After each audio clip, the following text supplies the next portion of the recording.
we're going to talk through the actual procedure of how to position oneself for Nefilas Apayim correctly.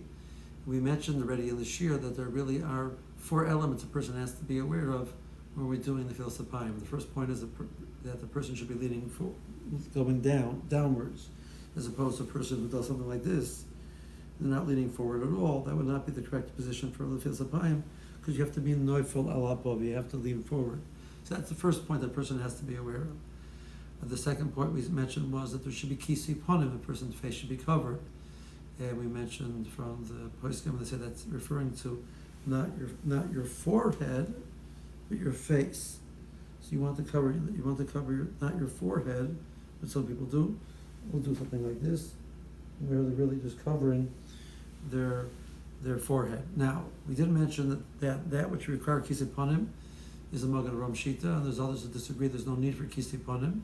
So, in a situation where a person didn't cover his face, we're not going to say that b'diavad is problematic, because not everybody agrees that you need kisi panim. But if you want to fulfill the halach of kisi panim, which the Mishnah Berurah mentions, he follows the Magen Ram in that sense. The person should be covering his face, not his forehead. The third point we mentioned is that a person should, when he does that, he does that not with his yad. A person doesn't do that with yad, even if you're holding a cloth or something to the face. You cannot do it with the yad. You have to do it with the zroya. And we said the zroya is not the forearm, it's the upper arm. So a person would want to, as it were, nestle his face in his forearm, his elbow and his upper arm, not so much on the forearm, as much as possible. And the fourth element we mentioned was that the person is supposed to have his head tilted to the side.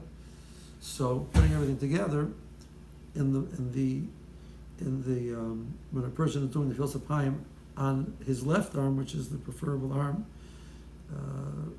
tefillin notwithstanding, that we mentioned that discussion what to do with, because the tefillin we do with the right side.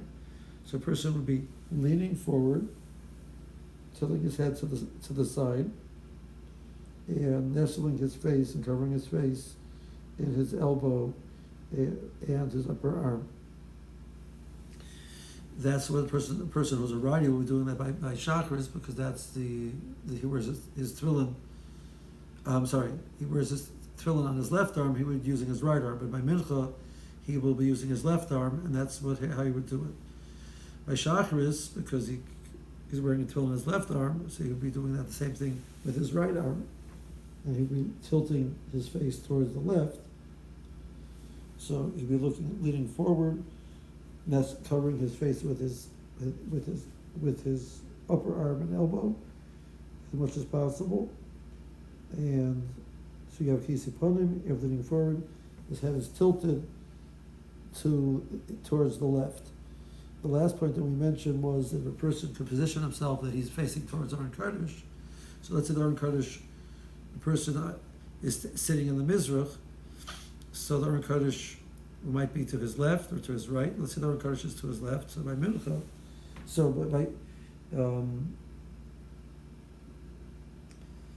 mincha, by chakras, when he's doing his Nefilas Apayim on his right side, he's facing towards Aron Kodesh.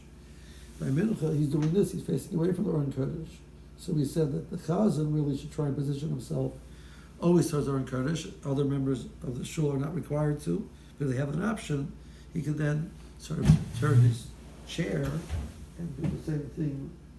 Now he's facing toward Aron Kodesh, using his left arm, but he's leaning forward, doing all the processes of the Nefilas Apayim, but his face is facing towards the Aron Kodesh. So you have that option, a person should do that.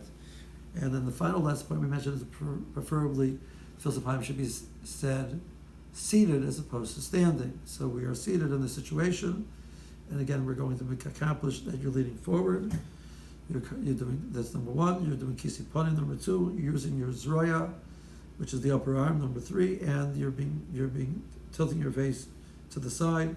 Number four, and towards Aron Kodesh. Number five, being seated. Number six. Thank you very much for listening.